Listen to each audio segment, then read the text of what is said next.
Hello and welcome back to Geeky Reviews. This time we're going to go through the Origins Snake Mountain. Again, this has come from the gang of the whole shebang, so big shout out to them.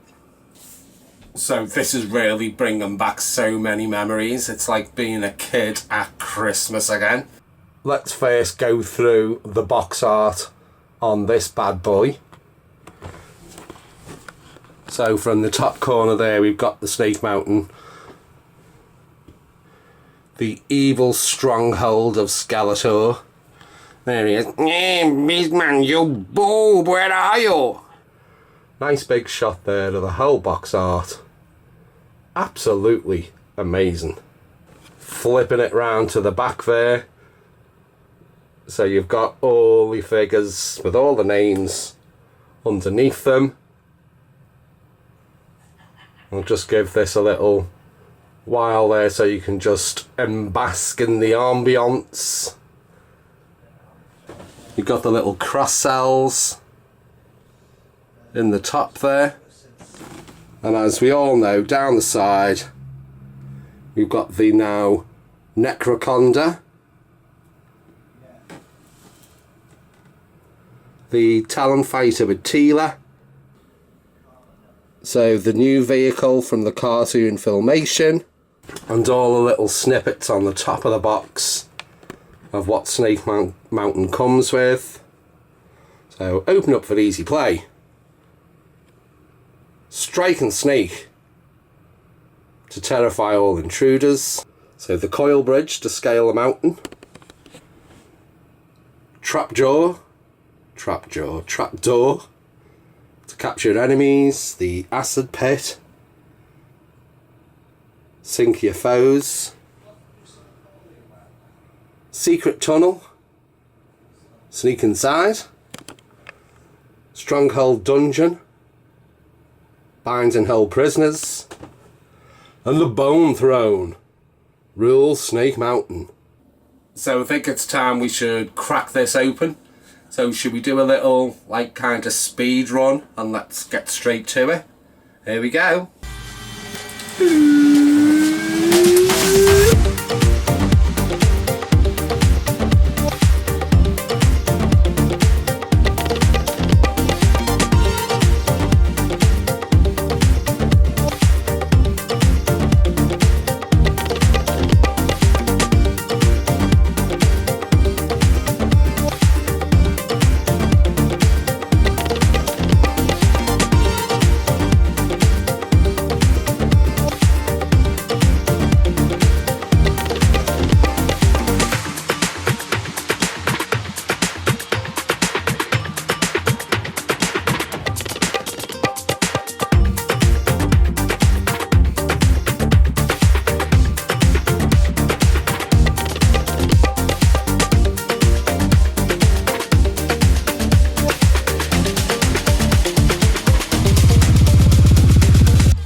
Okay guys, here it is, all set up. Pretty big. Okay guys, so there is round the front of Snake Mountain there are 8 little peggies for your figures to go through. So I've got a little selection here. I'll just set it up for you so you know kind of what it could look like. Okay guys, I am not gonna lie, that was an absolute chore. Because the bridge, the walkway, the steps up to the top, they are so narrow and the figures are so bulky. They're just... But I'm not going to moan at it just yet, so let's go through some of the actual features. So we've got this little weapons rack here, which I do think is really cool. So it's a little like triangle type of wooden stand. It's in like a mustardy brown colour, and it's got some of the weapons that you've seen from the Skeleton Warriors. You've got the hole from the original. It has now been covered with this rubber latex ivy type of look on it. The stand itself is in one big piece, not separated like it was in the vintage, and these have got that little bit of mossy green colour on now rather than it being flat plain grey. You've still got the mouth that moves, and there is a lever on the back to make that move also.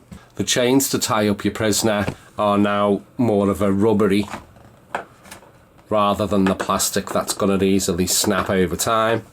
But this one, it just slips over the hands, so there's no prizing to open the clips or anything. It's all quite flexible.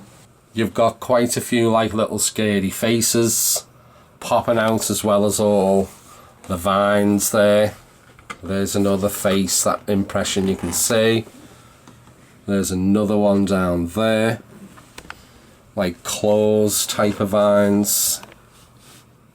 And again, claws, vines. And then you've got the big snake that comes out. It has got a movable jaw on this as well. Movable head, twist round. It also does have a clickable, movable neck. And this one can twist all the way out as well, which is rather good, so it's not just pointing to the gate, you can get it to swing straight out, and it can clasp hold of your figures as well and keep that locked tight within the mouth. The gate itself is on a little clicker, so click to open, click to close, and then click to open inwards. It's got your little trap door there, which is secured by a little notch. To open the trap door, you've got a little push button there. You've got ladder storage down the side where it can click in from the top. There's also two little holes at the bottom where it also clicks in, keeps it very well secure. Instead of the microphone, we have just this little coat hanger, I would call it. So his head does twist all the way round. You've got Skeletor's classic bone throne, which does have a little knoblet there to actually fit in. But behind it, which is such a shame because once that's stuck in, you can't see this, but it's a nod to the classic Snake Mountain, so where this was the microphone, battery container and the speaker. It is just in with the mould and the sticker popped over it. So it's got little wooden ledge and then more of the brick mould here as well. And then you've got the cage where you can have all your figures trapped within the dungeon. Here is that mouthpiece that I mentioned. And then you've got also your little dragons in the acid pool. So a little orange one there, a little red one, and a little rock formation, but these all do pop out, so you can jiggle them about if you wish. It does have a little spare knoblet, so you can separate your figures and put them in the acid pool. But let's go to the trapdoor itself. I've seen on other reviews that this can stick and get caught, but just by pressing the button, that looks pretty fine to me. But let's swap the cage over and see what it looks like. So the cage just slides out, and then there's little grooves underneath the trapdoor where we can slide this in.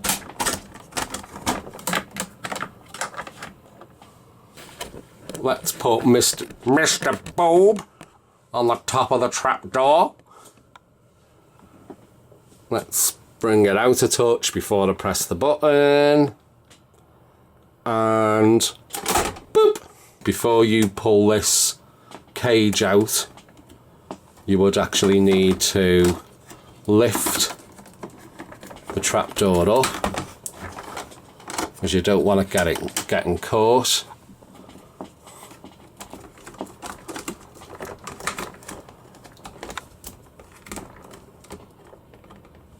So let's just see how many, while this is open, let's see how many figures this cage can hold. So let's put Man-at-Arms in there with Beastman. Let's chuck a vintage in there. There you go, at least three. At least three figures can go in there. So before we close it off, you would need to release the bridge. And they are just pushed in little holes in little clips. So they're like little wedge clips there. And they go in these little tiny slots. So the clasps are like little claws. So as you push it close, so they just clip over like so. Real good detail on those actually as well. They're like little raptor claws. So I bet you thought I forgot about this little spider thing here. So it's got a big gaping hole at the bottom, and it's got a little hole underneath as well. So you have here a little knoblet, so you can pop the little spider on there like so. So with this thing twisting round, it does have a little knoblet underneath there, so the spider can also go in there like so. And if you twist the head round, the spider also turns round. And then on the opposite side, you have a little knoblet up here at the top, so you can also hang over the trapdoor. And I suppose with all the various little knoblets on the front, you can also pop them in one of them. Okay, so here's just a little height comparison. I mean, the tip off the old vintage Snake Mountain is round enough, enough the base of the snake, and then you've literally got all of this peak. You just bring it back more, bring it back more. There you go. So height differences are pretty much a big difference. So drop us a comment, guys. Have you got this yet? What actually do you think of it? With it being a new mould, and do you think these ledges could have been that little bit bigger so you can actually fit some figures on there properly? Let me know your thoughts. Okay guys, there's my little review of Snake Mountain.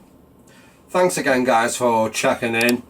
Do us a big favour, drop us a like, drop us the sub if you haven't already. Hit that little bell notification so you don't miss out on any others. But I will catch you on the next one. Take care.